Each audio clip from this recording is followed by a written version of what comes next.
Welcome back to Tabletop Assault. I'm Ross, and today I'm going to continue my segments looking back at 8th edition Codex. Today I'm going to look at Tyranids, an interesting one to say the least, because just the way that Tyranids work compared to other Xenos races and any other race in general, there is quite a few differences.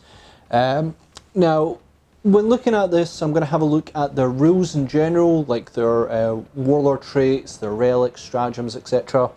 Hive adaptations. I'm going to have a look at then their roster, have a look at their units, what ones are strong, which ones are not doing so well, and maybe some ones that they could do with, expanding upon. So with that, let's have a look at Tyranids. So Tyranids in 7th edition is a bit of a funny one. I've had more experience with them in 8th edition than I have in 7th. The signature part of Tyranids in 7th edition was, of course, the Flying Hive Tyrant. So very uncommon in games to see not at least 2 of these in a game. Basically you'd see 2, if not more, in all of Tyranids. And quite frankly, Tyranids, the rest of the Codex became a bit of a sprinkling for these Hive Tyrants to do what they needed to do in competitive games. They were monstrous flying creatures, they were very mobile, good at shooting, psychic. Being flying monstrous creatures means I think you only hit on 6s when they're in fly mode. And then if they needed to, they could come down and then the following turn charge if needed to help mop stuff up. Generally, Flying Hive Tyrant was quite scary. So we come to 8th edition, and this is my first Xenos retrospective. And I'm going to say something that, many of you might agree with, you'll be unhappy with, but I'll try and justify it in the end. In 8th edition, Xenos was largely a secondary thought. Other than Orcs getting their October, and I think Eldar and Tau getting updated HQs here and there, Xenoses didn't really get so much. Now that may annoy a few people, but I sort of understand in a way. 8th edition was sort of narratively largely focused on the Chaos and Imperial escalation, their war after Caria. How successful that was, that's for another video. On top of this, they were launching Primaris Marines, Death Guards as a prominent force, updating Chaos. You had obviously the big Abaddon release, Chaos Marines Havocs. Then you had Chaos Knights. I think the first Chaos Knight came out truly as well. Then you had things like Blackstone Fortress and of course Age of Sigmar. That is a lot in 3 years, and I'm not even mentioning everything, and they've only got roughly 156 release windows in this edition, not including obviously Age of Sigmar, so you can cut that in half already, and not including holiday seasons where generally they only do about 2 weeks of release schedule rather than the full month. So again, how successful this has all been 8th edition in terms of releases is another video, but I'd love to try and get the other guys involved and we can maybe speak about that. So basically what I'm saying is that there was no way to cover everything. They clearly were planning on Chaos, and that's why we went forward with 8th. Now we're moving on to 9th, it's looking a bit more positive for Xenos. Obviously starting out strong with Necrons, there's no denying they're getting a plethora of new stuff. Lord of War Choice, Silent King, updated troops, melee destroyers, bear HQs, fortifications, etc, etc, etc. It's looking very promising for Necrons, and we can only hope that this is the start of maybe a bit more focus towards Xenos races, and then you'll see more in Tyranids, Eldar maybe, etc. We'll of course see more Primaris stuff. I just think that, let's face it now, that in a couple of years time, it's already been 3 years we've had Primaris. How many more years we're going to have of the Firstborn is we don't know, but probably a couple more years, but the Primaris certainly are still just getting more and more units to expand them as a primary force. Anyway, this is about 8th, not 9th. I just feel it's important to talk that way in about 8th to sort of give the idea why Games Workshop maybe did not focus on Xenos as much. They had a plan, it was scale with Chaos, and now they are opening up strong with 9th being quite strong in Xenos, which is quite good. Obviously there might be more Chaos stuff. I mean, you've got those Emperor's Children people asking for Fulgrim to come out. But by the by, alone with 9th, this is almost as much, maybe possibly more releases than there was for the whole of 8th in just the Necron release, and we can hope that trend might carry on to other Codexes or into other forces. So let's talk about the Tyranid actual book and the universal rules. Now the universal rules for Tyranids are fairly good in a way. There's a few to talk about, you know, 2 that give an advantage and 1 which is a disadvantage. So we're going to start off with Synapse. 12-inch morale test is auto-passed. This improved from the index, which was actually 8 inches, which is a little bit tight. Giving away morale passes to Horde armies is something that's a little bit dangerous, but equally is a huge boost. Overall, I'm fine with the way this is done. 12 inches is a lot of the battlefield, but not too much. And 8 inches is maybe a little bit tight, where your force would become far too ingrained. Tyrant Prime is an easy option for this to make sure it does okay.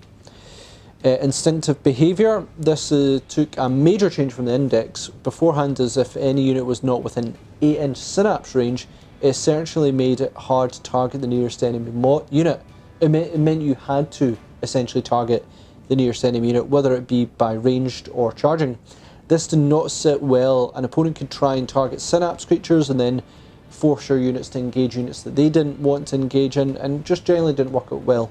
So when they made the change, they changed it to 24 inches, subsequently tripling the range, which was really good, and just made a penalty to hit in ranged and a penalty to charge in charge range if you didn't go for the nearest unit, which opened up a lot more tactical flexibility.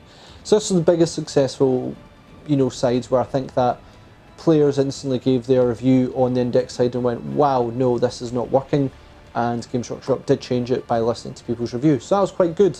Very, very important. These fundamental changes to Tyranids needed to happen. These two rules have strengths and drawbacks, and I feel they made a good balance. You know, the one thing I'd say is that easy for non-Tyranid players to not be familiar with the process, and for Tyranid players to forget about them. I would never let my creature get out of synapse range. You know, we don't need to measure it, it's fine. Why would I ever check it? It's not going to be out of that range. Mistakes happen, and a decent opponent will remember to try and check these. It does slow down games quite significantly to check these, but, you know, it is important to check. Now, I do feel, as I said, it's important that the 8 inches was a little bit restrictive. Making it 24 inches does make a lot more options available to Tyranids. Lastly, we have Shadow in the Warp, a simple -1 psychic aura at 18 inches. A bit situational at best of times. I'm not the biggest fan of psychic, so certainly not bad for me because I don't really play as much. I find that early Codex has struggled with balancing psychic defense other than having more psychers themselves. This is not bad overall. I think that's actually better than many other psychic defenses out there. Again, it's dependent on what, you know, your opponent brings. It's not terrible. If you're playing Thousand Suns and Grey Knights, it's going to pay off quite well. I'll possibly say that, you know, they should maybe get a morale debuff as well as the psychic one, so it's effective in all games, but overall it's fine. I find it funny that Tyranids really sort of their 2 main buffs for them as universal rules are both defense buffs, morale and psychic. That just seems unusual for Tyranids. I'd rather see them have something like an adaptive rule, almost like Canticles, but not Canticles because I hate Canticles. I think it's not well done for AdMech. Such as if you suffered more wounds in the Shun phase, then, you know, you'd adapt one way, maybe you adapt into combat, etc. You know, it should feel more adaptive mid-game because of the effects of your opponent, maybe the effects of you, etc. I'd kind of like that. I think that would be really, really cool. Now, it's a bit odd to then go, oh, we should have more adaptations, we should have more adaptations. I'm now going to speak about Hive fleet adaptations. This is like the overarching rule for your Hive fleets. Understand that I'm talking about if they were going to have like a universal rule that was like mid-game adaptation, I'd quite like that, and I'm fine with having Hive fleet adaptation as well. Overall, I like this adaptations a lot. There's a focus on a couple of areas, mobility and reroll charge, or better advance, and can fall back and charge. I'd almost take the reroll charge. Survival and adding cover, but loses in advance and charge, and ignore wounds on a 6+, and the other one is ignore wounds on a 6+ within 6 inches of synapse unit. Awful. That is an awful rule.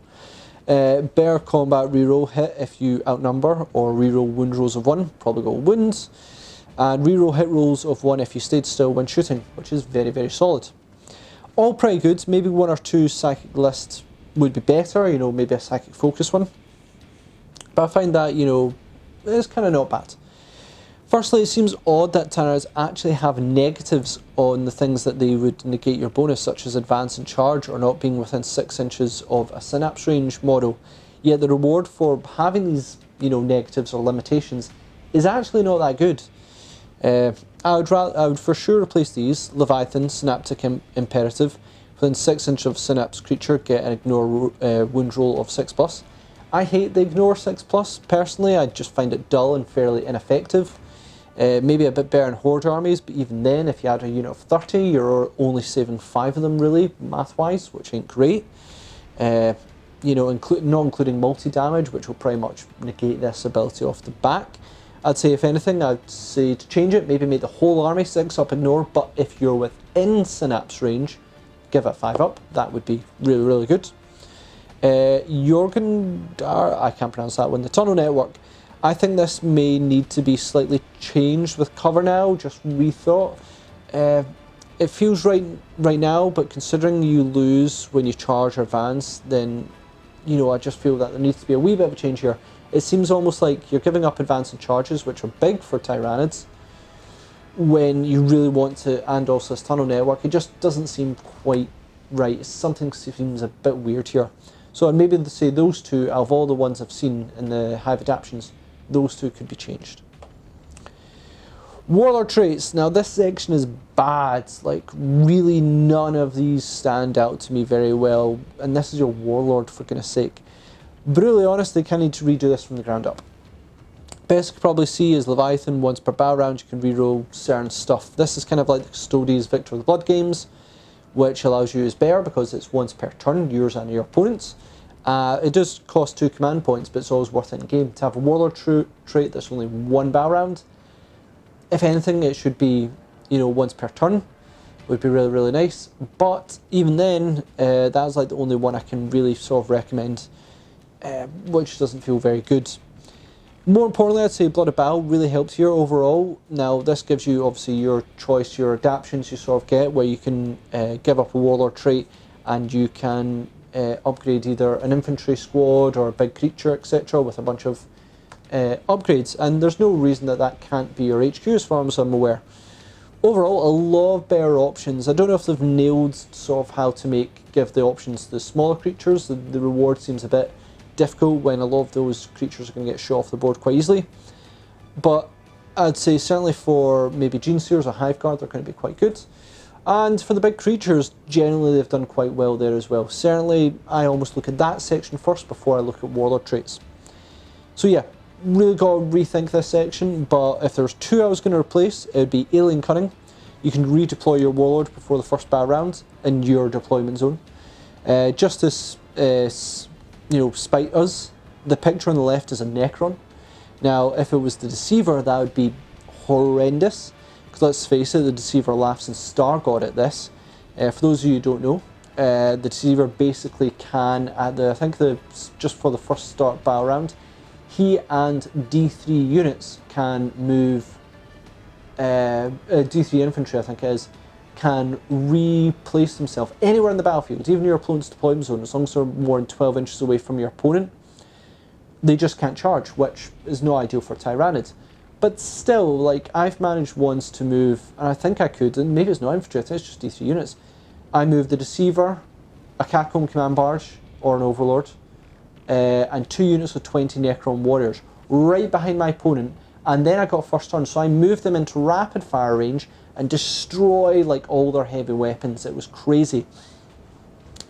So, this Warlord trait seems awful. Like, to have a Necron beside it and just be like, haha, terrible. And then the other one is Heightened Senses. Now, I've not written down what that does. I've just said make this an aura ability and printed gold. Yep, amazing. So I can't remember what it does, but apparently if you make an aura ability, job's good. That one's free, Games Workshop. Okay, I really should have maybe wrote that what it did, but I just said make an aura ability. That was all it kind of should have done. So yeah, that's kind of it. Maybe I'm wrong in that one. I'm now regretting not checking it.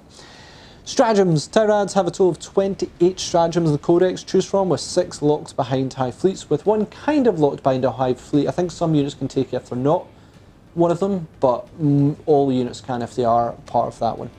The stratagems are overall kind of meh. There are a few standout ones, but none that I would say that stand out overall usefulness. You know, a good utility one like Vets of Long War, you go, that'll be really good. Ones that you can truly depend on. So would have exceptional, you know, some would have exceptional use if they're a bit closer to other codexes. Example, Single-Minded Annihilation. If this was maybe slightly higher and allowed monster to fire as well, maybe like 2 or 3 command points instead. Imagine this on a Pathogenic Slime X-Screen, that would be nice. Scorch Bugs +1 wound is nice, but not only on all right weapons. Basically, I think bolter weapons are shorter range in their assault. Sure, there's a monster version, but again, short range. On all infantry, a bit like Vets of Long War, though they do have minor restrictions in Vets of Long War. I just think having a +1 to wound would be really nice for Tyranids, but it may be a bit too good, but we kind of need to see these more overall purpose Tyranid stratagems. Before I go into the 3 I would like to replace, I would mention Blood Bow.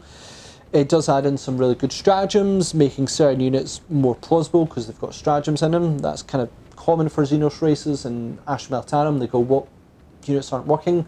Let's add on stratagems to make them work, and in many cases it's a bit more useful. Tyranids not as much, but there's still a few okay things. So what are the ones in the Codex though I'm going to replace? And one is Spore Field. Like anything that uses reinforcement points to bring free units is not working. Like summoning, etc. needs a bit of a rework. Plus it's Spore Mines, not a unit of blood layers. Add Call in the Call the Broods. The mechanic ain't working. I don't want to see it again. So unless you fix these reinforcement ideas, it's just not quite working out. Rapid regeneration, far too expensive to regain possibly 1 wound. A fair few codex have this sort of thing, and generally I find it a bit underwhelming. Again, it might be good if you're trying to get up in terms of the deterioration chart, but again, it's trying to balance this 3 models regaining wounds in this sort of edition. Now it's interesting in for the greater good, Ashram Eltarum one, I think it's for greater good. They basically gave a Legion trait that gave so many wounds back. So maybe Games Workshop is rethinking all this sort of stuff. They're going, maybe we need to give a bit more wounds or a bit more something. And that one didn't even command points, it was a regimental order. So I feel that one needs to be redone. All these regenerate wound stuff, they just feel a bit underwhelming or unreliable. Grisly Feast, so morale in 8th edition was not good. One to morale tests, and I think it's an order, or maybe it's just on 1 unit. It's kind of meh. Maybe if it had a force reroll instead, it'd be kind of good. Maybe with a new way that units suffer battle attrition, you know, and -1, it might be good. However, if you apply that to the battle attrition, then I think it's if they fail a morale test, then you roll a dice for each model, and a 1 they flee. But if you added -1 to that again, it'd be 1s and 2s, meaning a third of the units would go away. And then if they're below half strength, I think it's another -1, which would be 50%. So that might be a little bit too good. But I just feel morale, any sort of reinforcement morale ones need to have a rethink, just to make sure they're not 1. In this case, they might become over too good, and 2, and they become basically usable, because at the moment there's reinforcement ones are not being considered. Relics. There is loads to choose from here when it comes to relics for Tyranids. Problem is, some are a bit rough around the edges. 12 to choose from, 5 of them are weapon upgrades. Now, ranged weapon upgrades can be fine, but melee weapons can be a bit harder to pull off when you just consider them, you know, their weapons compared to their, you know, other upgrades, other aura abilities, etc. There are some situation ones here. If I was to recommend a weapon, it would be Miasma Cannon. It's not bad for aggressive, quick-flying Hive Tyrant. However, the Norn Crown almost sees a lot more play because it's a 6-inch extra to instinctive behaviour, meaning in the game you really don't need to consider instinctive behaviour at all. In Blood Bow, there are some not bad ones all round that will play probably a bigger consideration, certainly if you are more psychic focused. I know there's a really good psychic one in there for them. But we are talking about the Codex, and I want to address the bad ones in there. So the Yurmurgle factor. So this works as you either get a +1 strength, +1 toughness, +1 attack. Thinks at the start of the battle round, maybe the start of turn, but it's random. Did anyone ever tell the people who wrote this that other Codex give this bonus, sometimes with 1 or more of these bonuses, and it's not random? I'm looking at Intoxicating Elixir for Chaos. Demon Prince with an Intoxicating Elixir is getting +1 strength, +1 attack. So I'm feeling really bad for Nids on that one. You're only getting one of the advantages and you can't bank on it.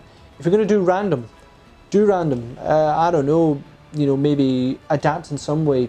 I don't know, there needs to be some kind of better adaptation there, but if it's going to be random, then I want to make sure I get a lot out of it, because you want either dependability or, if it's random, good payback, and that is not this. Hyper-adaptive biology, seriously, you've got to take 1 damage for +1 toughness. I like the idea, but again, other codexes have just give them +1 toughness and there's no payback at all. Maybe if it was multiple adaptations that could be achieved if you do something. For instance, if you kill an infantry character, get this ability, you take a wound, take +1 toughness, blah blah blah blah blah. Something that adapts, there's a lot to build on. Maybe like Space Marine Sagas, there's something, you get a bonus, but if you achieve something it becomes better. That would maybe be more ideal. And for Sonic Roads, as mentioned, morale stuff needs a tweak in general, and how morale is working now in a way it stays the same in Tragedy. But highly doubt it. Basically, these morale ones, they're rubbish in 8th, they're going to be rubbish in 9th, I predict. Maybe not, could be wrong on that one, but I just think that they need to be reworked. Sack abilities, actually pretty awesome in general for Tyranids. Well, 4 of the 6 of them were pretty good, or at least above average. Before I go into the ones I would drop, I would mention Blood of Bow. It was really nice that they added psychic abilities specific for high fleets. That gave you another reason to choose your high fleet and a bit more flavour. But I feel now that, if there's any other force that deserves more psychic tables, now we've got Thousand Suns, Grey Knights, Elder, and partly Space Marines because they've got all their supplements. Tyranids really could do with an Earth table. That would be something I would really add. They have loads of psychic potential, but limited, table just makes it tougher to use them. You've only got 1 table, then 1 extra spell. But you've got so many psychers, really they could use with more psychic potential. Either way, the ones I would drop though would be Dominion. Alright, it protects unit if it goes solo and it's doing its thing at range. I think there are plenty of other ways to avoid this. Just find it a bit situational. Maybe give it like reroll 1s or reroll something on top of it. That might be nice. And Paroxysm, I think it is. I've never been a fan of fight first mechanic stuff. I even feel Games Workshop are thinking twice on it, because they've now switched the order of who strikes first once all the charges are done.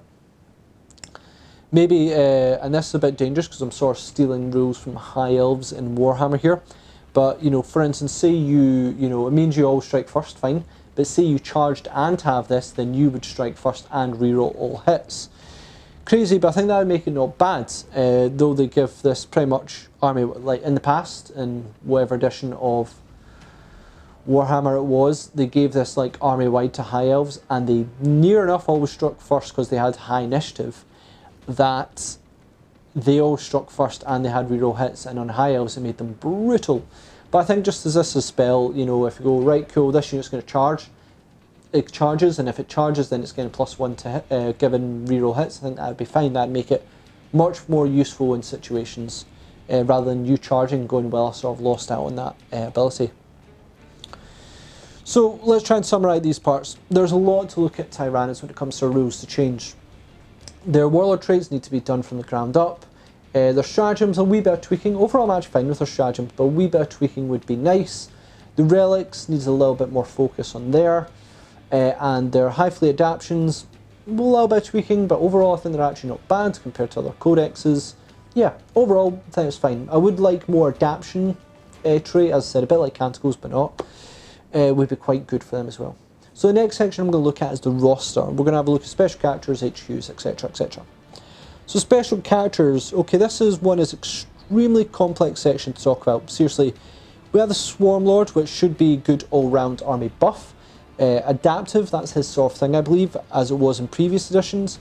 Well, in this edition, it's not as adaptive, but damn does he slingshot Gene Stealers right across the field. Hive Commander ability works well with Gene Stealers, or anyone who plays with Tyranids probably knows that. I think the Swarmlord just works quite well. I just wanted him to maybe go back to the sort of generic traits. That would almost be really good. Old One Eye is fine. Leading a Carnifex charge, but we don't see them overall, and I just feel maybe actually kind of underwhelming. This is old One Eye. It should be toughness 8 at least, maybe being the only model I think in the game. I could be wrong on this. That is actually toughness 9. It should be like an enduring juggernaut shrugging through last cannon shots and really tough to bring down, slowly building momentum towards you, then barring through you. And I'm just not getting that toughness when it comes to old One Eye. I like the red terror, you know, it's fine. Swallow something whole, fine. That's interesting, different. I liked it back in the day. Don't know how it works now, but I think it's fine. Death Leaper for hunting down characters is fine. You'll never hunt down a Primarch, but you might be able to take off secondary characters. Do I think Tyranids do characters well? No.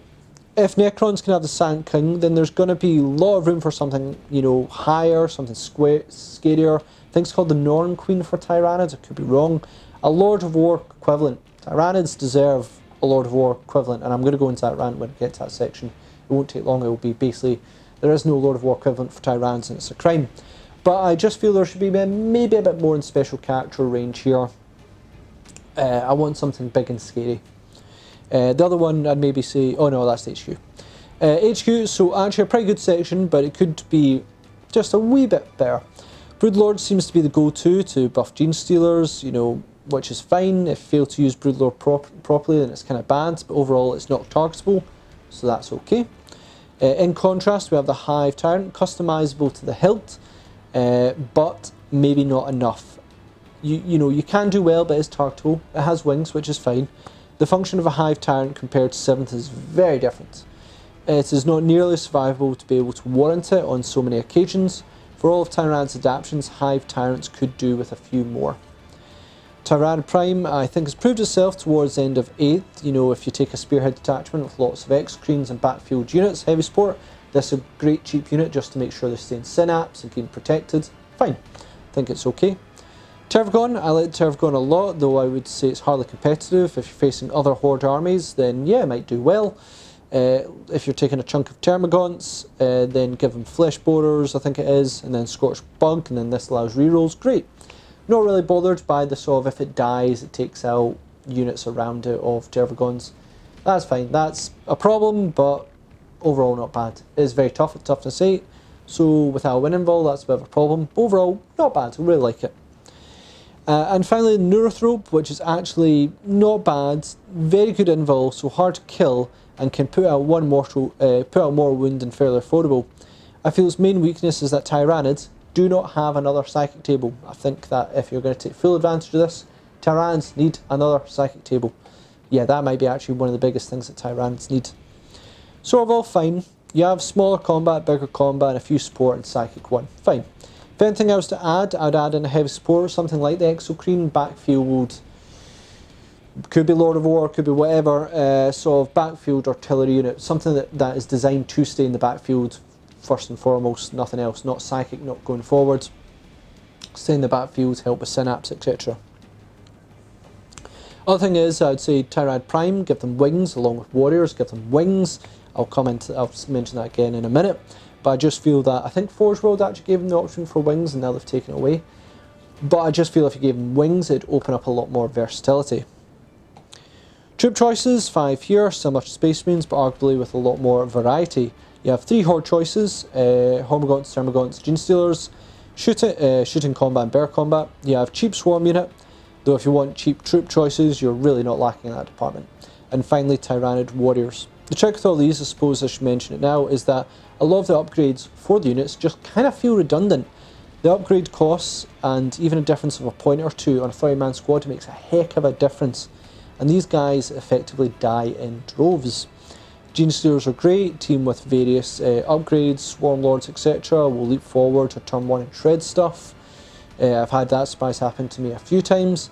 Again, if I say anything, Tyranid Warriors, give them wings. It really gives them a bit more of a utility around them, allow them to get into combat area, keep up with Hive Tyrant, etc.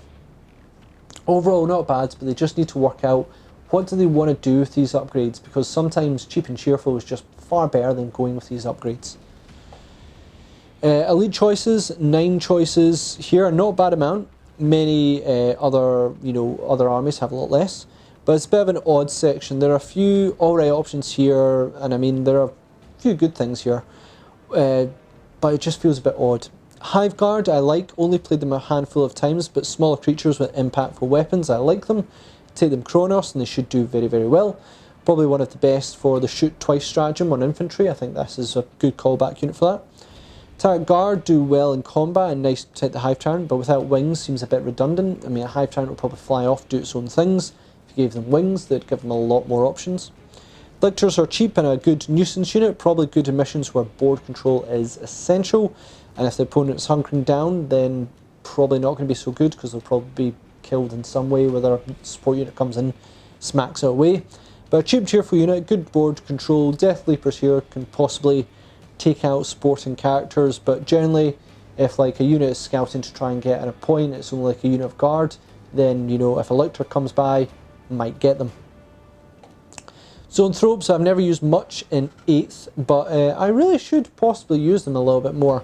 3-up Invul I'm always a fan of, though that might get nerfed in 9th. I can see they've already a bit sketchy on 3+ Invuls.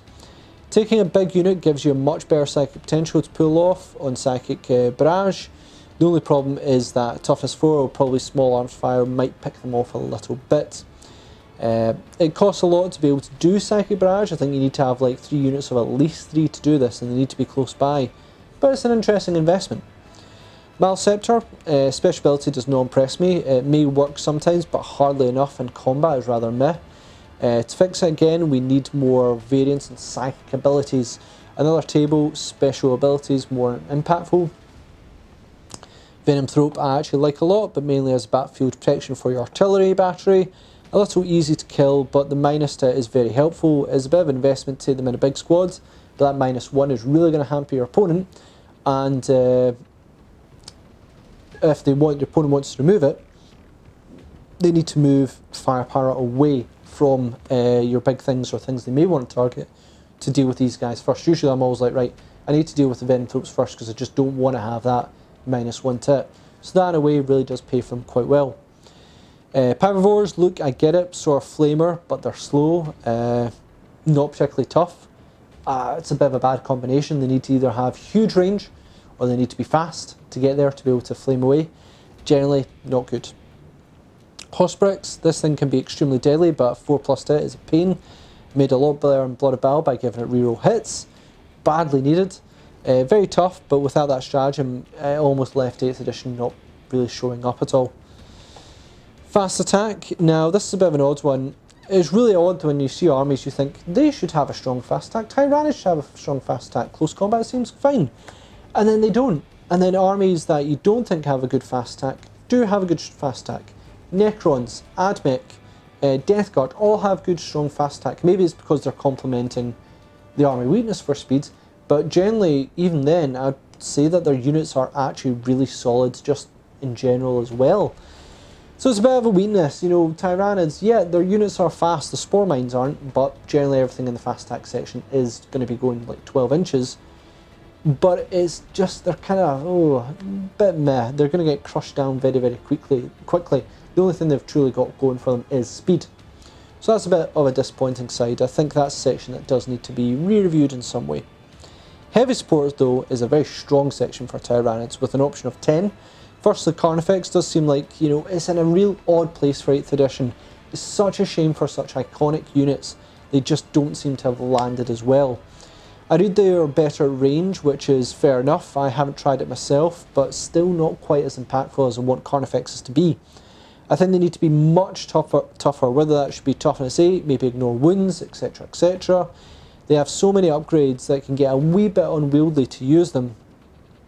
This is not a Unix specific review, it's just that trying to find balance and utility and cost is the key in this game really, and I just haven't found the one that works well with me in my playstyle with Carnifexes. However, a unit that hasn't impressed me is the X-Creen. As long as it stays still, it usually delivers plenty of shots, hits more accurate, and Pathogenic Slime really does make it quite a bit dangerous. Great to be, to clear elite infantry and stuff, but struggle against tougher stuff. Trinifex is an interesting one, ultimately underwhelming, but only just. If it stays still, I think it can do like a mighty 6 strength 10 AP minus 3d6 damage, which sounds good, but at Ballistic Skill 4 means half of those are likely to miss, which is not good. I think that this may actually improve in 9th edition because of the firing way stuff fire can be a bit more mobile, get in places. I think the acid spray may be more tempting in the future to go with, maybe be a bit more aggressive and move forward. Certainly if you're able to spray in combat, I believe you will be able to now with heavy weapon, yeah, monstrous creature, so that may be something really to be worth looking at as well. So maybe Tyrant effects might change into this sort of taking the long flamer, move forward, crush things, spray them. Might be one to watch out for in 9th. Bioforce I've not been impressed with, good harassment unit, but a highly mobile army will probably laugh it off. Morlock are an odd one where they have sort of making it cheap and there's much potential. High amount of tax, burrow mechanic can work well, works well against castles, but generally I just haven't quite worked out the Morlock. Dark Screen is a favourite of David's, cool model, reroll wounds, and is a good bit, and is good, a little bit expensive, but can be alright, but I'm personally not sold on it. And Trigon is not bad, but maybe a little light, still expensive, but fails to charge, not so good. Same goes for the Prime version. Dedicated transport, I've read a few things on the Tyrannus site, but overall I'm not really getting it. Interested, I'm interested in what a few people have to say in this one, what works well. I've seen that I think people recommend taking a lot of, I think it's Zoanthropes, the psychic ones. Zoanthropes, yeah. Take them and then get them into the psychic barrage. That's the way people would do it with these. But I'm not sure. If I was to add a dedicated transport, I'd like something like, I don't know. I've never really been very good at adding to this the transport side. Maybe something that moves very quick, that can just shove out Tyrant. It can basically dart across the field super quick, sleek, and then just throws out Tyranids or something. That might be quite ideal instead of like a drop pod, which this is. But that sort of makes sense more for Tyranids. Flyers, Hive and Hive Crone, I fear suffer a bit from the Helldrake, probably best as a distraction, similar to Helldrake. Zoom across the field, try and find a unit and engage with it, because they don't have a minimum one, they can actually just go in and attack things, I believe. Then they'll probably get shot to pieces like a Helldrake. Didn't do well in 8th, heavy on monsters like this. Maybe it will do better in 9th, but I am struggling a wee bit. And then lastly, we're going to go into the sort of fortifications, the Spore Cyst, not sold on it at all. In all honesty, I forgot it even existed until I was writing this review. I think it's only good if your opponent comes towards you, which seems unlikely in Tyranids. I just think it's a little bit of an odd one. I'd love to see more Tyranid fortifications and ways they could use them, because Tyranids obviously biomorph planets, they have a big effect on the planets and the terrain themselves, but the Spore Cysts have just not been sold on. And lastly, Lord of War, Tragedy. How have Tyranids, of all things, not got a massive bug? Doesn't make sense to me. Need a Lord of War choice. Here, you can give us ones that are HQ or something as well, like special character or whatever. That is probably something I'd love to see in Tyranids. I want to see a big bug. I know the Forge World have got one, it's absolutely stupidly huge, it's about 2,000 points and even worse in your wallet. So something nice on that side would be really, really good. So that's it for kind of Tyranids. How can I say, there is quite a few things that need to be addressed. They need a new Psychic table. You don't have this much access to Psychic and then stick them with just 7 spells. That's not really good. 7 if you include the Hive, go custom Hive, you're done there. They need a Lord of War. There's a few units there need to be switched up. I don't know how you'd improve many of the units. What I'd say a focus would be their upgrades they've got. Sometimes it's just better to go cheap and cheerful, and what their upgrades do just doesn't seem to change the unit type, so something there would be a bit better. Love a Lord of War. I love wings on the warriors, they'd be really good, on the Tyranid Prime, etc., to add more mobility. But I think that the Codex itself is the area that just needs to be rethought. Your Warlord trait, your psychic abilities, all of them need to be rethought from the ground up, and I think that would really put Tyranids in a much stronger stead. So thanks again for watching. I'm interested to hear what people think of Tyranids. I actually find Tyranids actually a very difficult army for beginners to get into, because there's a lot more customization to it, a lot more moving units, everything looks quite different, disgusting in a way, compared to Marines. You go, I know what that Marine is because of that weapon, etc. Tyranids are a bit more difficult in that one. What would we want to see, made better? What would make Tyranids a bit more competitive in that side? Certainly they've got the speed, but they're lacking a bit of the toughness. There's just a lot of areas I think they need to change, and I'd love to hear your thoughts on that.